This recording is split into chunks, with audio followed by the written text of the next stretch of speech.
All right, class, welcome to your mission briefing.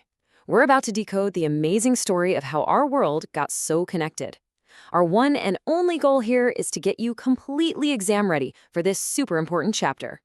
So let's start with the big idea. When you hear the word globalization, you probably think it's a pretty modern thing, right? But what we're going to see is that it's actually this huge, long story, a process that goes back thousands of years. It's all about the flow of trade, people moving around, and the spread of money and ideas. Okay, here's our game plan. We'll kick things off with the pre-modern global web. Then we'll hit the highways of exchange, the famous Silk Roads. After that, we'll track how food traveled around the planet, dig into the impact of conquest and disease, and finally, see how Europe ended up at the center of a whole new world order. Right then, let's dive straight into our first section. We're looking at the earliest connections that tied the world together, way before the modern era. For literally thousands of years, people have been on the move. We're talking travelers, traders, priests, pilgrims, all journeying across huge distances. They were looking for knowledge, new opportunities, or maybe just trying to get away from persecution. And you can see on this timeline just how far back it goes, from coastal trade way back in 3000 BCE to a world that was unmistakably linked up by the 13th century. And it wasn't just stuff they were carrying in their bags. Sure, they brought goods and money, like cowries, which were used as a type of currency. But they also carried things you can't see, things that would totally change societies forever. New values, special skills, game-changing ideas, and incredible inventions. And yeah, even germs and diseases, which, as we'll find out, is a huge deal. Okay, let's zoom in on a perfect example of all this early interconnectedness, the legendary silk routes. Now, you hear silk routes, and obviously you think of silk, right? And yeah, Chinese silk heading west was a massive part of it. But these routes were so much more than that. They were like the arteries of the ancient world, this amazing network of paths on land and sea, connecting huge parts of Asia with Europe and even northern Africa. This is what's so cool about it. It was a total two-way street. It wasn't just one-way traffic. You had Chinese silk and pottery flowing west, for sure, but you also had precious metals, like gold and silver, flowing east from Europe to Asia. And here's the most important part. This wasn't just about buying and selling stuff. It was about ideas. Big ideas like Buddhism and early Christianity traveled along these very same paths, changing cultures thousands of miles away. All right, next up, let's talk about something you might not expect to be a huge global game changer: food. Yep, what's on your plate has a wild history.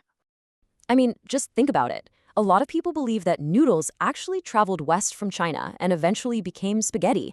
And so many of our everyday foods, potatoes, soya, tomatoes, maize, our ancestors had no idea what they were just 500 years ago. They only showed up in our part of the world after Columbus sailed to the Americas. And this is where you see just how much of a difference these new crops could make. It could literally be about life and death. Take the humble potato, for example. When it was introduced in Europe, it was a game changer. Europe's poor suddenly had a better, more reliable food source. They could eat better, and because of that, they started to live longer. But counting on just one crop? That's risky. And when disaster struck, when a disease wiped out the potato crop in Ireland back in the mid-1840s, it was absolutely devastating. We're talking about around 1 million people dying of starvation. It's known as the Great Irish Famine. Okay, now we're hitting a really critical moment in history. Starting in the 16th century, the world started to feel a lot smaller, all because European sailors found sea routes to Asia and made it across the ocean to America. So you have to wonder, right? How did a relatively small number of Europeans manage to conquer these huge, powerful American empires? Was it just better guns? Not even close. They had a secret weapon, something they probably didn't even realize they had. So here's the bottom line. The most powerful weapon the Spanish conquerors had wasn't a sword or a gun at all. It was the germs they carried with them, specifically things like smallpox. Because the people of America had been isolated for so long, they had absolutely zero immunity to these diseases from Europe. And this disease was just brutal. Once it got going, it spread like wildfire deep into the continent, way faster than any European could travel. It wiped out entire communities, which, made it much easier for the conquerors to take over. This quote from John Winthrop, a colonist leader, is pretty chilling. He basically saw all this death as a sign from God, clearing the land for them. So let's put the pieces together. You've got conquest, disease, and new trade routes. How did all of this cause a massive, permanent shift in who held power in the world? It's really important to remember that for centuries, Asia was the center of the economic universe. I mean, up until well into the 18th century, countries like China and India were some of the richest on the entire planet. But that was all about to get flipped on its head. The discovery of America changed everything. All of a sudden, you have these vast lands and, even more importantly, tons of precious metals, especially silver coming out of mines in places like Peru and Mexico. All that silver flooded into Europe, making it incredibly wealthy. And what did they do with that wealth? They used it to finance their trade with Asia, to build up their armies, and just like that, the center of world trade started shifting west.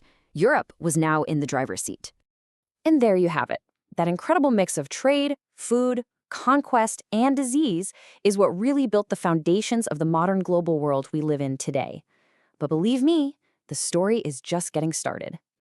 Okay, that wraps up this part of your briefing. We've tackled the pre-modern world, but things really kick into high gear in the 19th century, so make sure you check out the other parts of this chapter to get the full picture.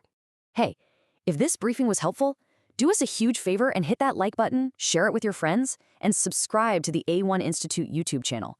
It really helps us keep our mission of making learning easy and effective going strong.